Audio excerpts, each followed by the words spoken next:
പക്ഷെ നിബന്ധന വെച്ച് ഓരോ ഇങ്ങനെ മാനദണ്ഡമൊക്കെ വെച്ച് ഇതുപോലെ മുന്നോട്ട് പോകുമ്പോൾ അത് അജണ്ടയുടെ ഭാഗമായിട്ടല്ലേ കേന്ദ്രത്തിന് അതിന് വഴി കൊടുക്കുക എന്നതിന് പകരം പ്രതിരോധിക്കേണ്ടതല്ലേ? എങ്ങനെ പ്രതിരോധിക്കാനാണ്? പണം കിട്ടാനുള്ള പ്രതിരോധം പറയുന്ന പറഞ്ഞാൽ നമുക്ക് നോക്കാം. പറഞ്ഞു തന്നാൽ നമുക്ക് ആ മാർഗം സ്വീകരിക്കാം.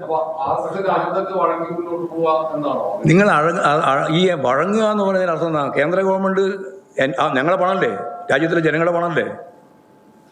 ഞങ്ങൾ അവിടുന്ന് അച്ചടിച്ചുണ്ടാക്കിയ പണം എന്ന് പറയുന്നത് നരേന്ദ്രമോദിൻ്റെയോ അതുപോലെ തന്നെ BJP-കാരൻ്റെയോ ഏതെങ്കിലും മേഖലയിൽ നിന്ന് കൊണ്ടുവന്നെയാണോ?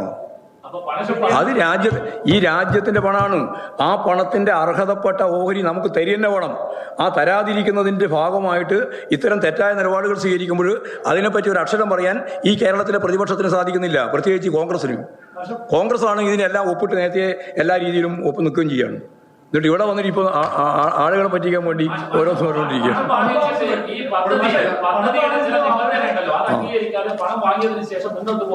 അത് നോക്കാം നമുക്ക് എങ്ങനെയാ പോകുന്നത്. അതൊക്കെയല്ലേ ഞാൻ പറഞ്ഞ ചർച്ച ചെയ്യാം.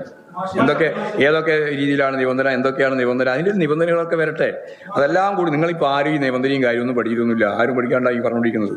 അപ്പോൾ നിബന്ധനകളെ സംബന്ധിച്ചെല്ലാം ഉള്ള കാര്യങ്ങൾ വെച്ച് ഏതിനൊക്കെയാണ് നിബന്ധനയുള്ളത്, ഏതൊക്കെ സ്കൂളിനെയാണ് ബാധിക്കുക, എത്ര സ്കൂളിനെയാണ് ബാധിക്കുക, അതുപോലെ തന്നെ നമുക്ക് തരേണ്ടുന്ന യൂണിഫോമിൻ്റെ പണം തരുന്നില്ല, ശമ്പളം കൊടുക്കാനുള്ള പണം കിട്ടുന്നില്ല, അങ്ങനെ നിരവധി 1502 കോടി റുപ്യ ഇപ്പോൾ തന്നെ കുടിശ്ശികയായി കിടക്കുകയാണ്.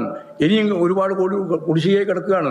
ഗവൺമെൻറ്റാണ് പണം കൊടുത്തുകൊണ്ടിരിക്കുന്നത്. ഇപ്പോൾ കേരളത്തിലെ ഗവൺമെൻറ്റാണ് പണം കൊടുത്തുകൊണ്ടിരിക്കുന്നത്. ഇങ്ങനെയെല്ലാമുള്ള നിരവധി പ്രശ്നങ്ങളുണ്ട്. അതാ ഞാൻ പറഞ്ഞ എല്ലാ കാര്യങ്ങളും വിശദമായിട്ട് ചർച്ച നടത്തി ആവശ്യമായ നിലപാട് നമുക്ക് സ്വീകരിക്കാം.